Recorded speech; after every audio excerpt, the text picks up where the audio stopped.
आज हम अनाथनाद क्या होता है इसके बारे में पूरा परिचय और इसकी साधना कैसे होती है।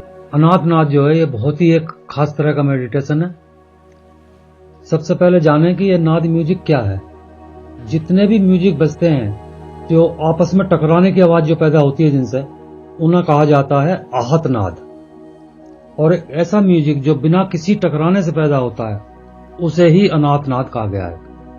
एक ऐसी आवाज, ध्वनि जो इस संसार में सदा सदा से बज रही है, सबके कानों में, अंतर्मन में, प्रकृति के हर कोने में बज रही है।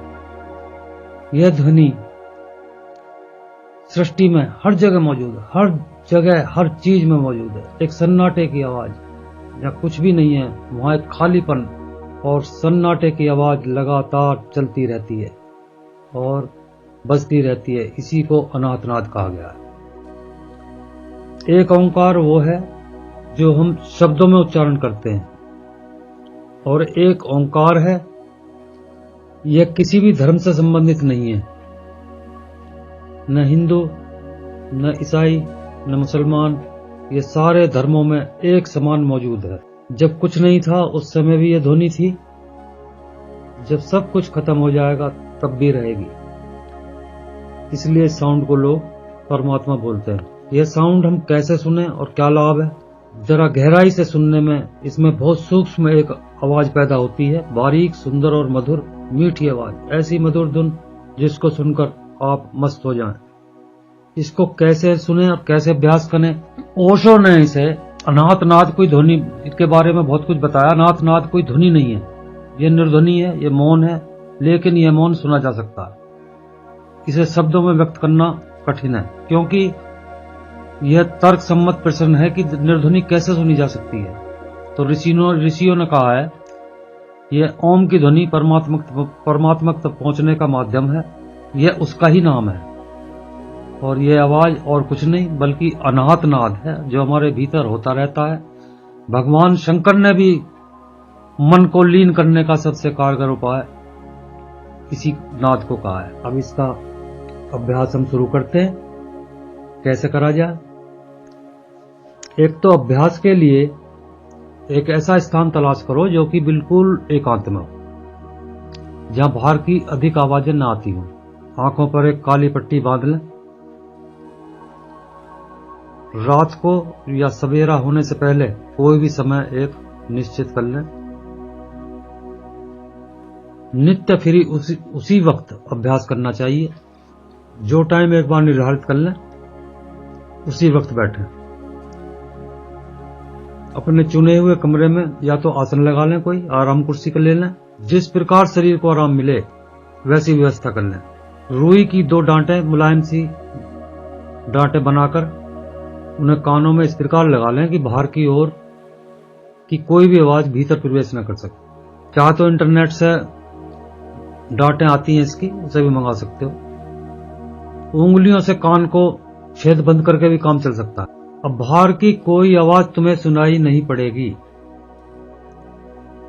यदि पड़े भी तो उस ओर से ध्यान हटाकर अपने अंदर की ओर ध्यान को लगा लें। तो अपने अंदर सीधे कान की तरफ सुनने का प्रयास करें। बहुत को उल्टे कान पे भी आवाज आती है, और ज्यादातर सीधे कान से ही आवाज सुनाई देगी। पहले पहले कई प्रकार के शब्द सुनाई देते हैं, जैसे शरीर में जो रक्त प्रवाह हो रहा है उसकी आवाज सुनाई देगी। तो उसकी आवाज किस प्रकार की होगी? जैसे कि रेल की तरह धक धक धक धक सुनाई पड़ती है। ये वायु के आने जाने की आवाज बादल गरजने जैसी होती है।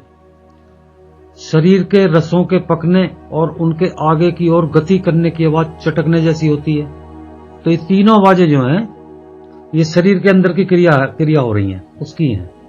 इस प्रकार ये 2 प्रकार के शब्द जो आगे आएंगे ये मानसिक क्रिया के होंगे, और ये तीनों आवाजें जो शरीर के अंदर आ रही थी अब तक, ये क्रियाएं शरीर की। तो मन जो चंचलता की लहरें उठती हैं उसकी आवाजें आने शुरू होंगी। मानो टीन के ऊपर कोई बारिश हो रही हो, इस प्रकार की आवाजें आपको सुनाई देंगी। कभी ऐसा लगेगा कि कोई प्राणी सांस ले रहा हो। तो ये सारे शब्द जो हैं शरीर और मन के हैं। अब जैसे जैसे आपका अभ्यास बढ़ेगा तो इसके बाद में ज्यादा से ज्यादा ये शब्द जो है साधारणतः 2-3 सप्ताह के प्रयत्न से आपको स्पष्ट सुनाई देने लगेंगे। ये धीरे धीरे जब हम सूक्ष्म लोक में प्रवेश करते हैं तो बांसुरी या जैसे कोई सीटी से मिलती जुलती अनेक प्रकार की आवाजें ये सुनाई पड़ेंगी। अब ये सूक्ष्म लोक में होने वाली क्रियाएं जिन्हें सुनने वाले को बहुत आनंद आता है और आनंद विभोर हो जाता है। जिन शब्दों को ध्वनि को वह सुन रहा है वास्तव में वह उसी तत्व के निकट से आ रही हैं जहां से कि आत्मा और परमात्मा हमारे अलग हुए थे। धीरे धीरे शब्द और स्पष्ट होते हैं तो उनको सुनने में बहुत आनंद आता है। तो ये मस्ती का आनंद है और वह अपने तन मन को भूल जाता है। और अंतिम शब्द ओम का है।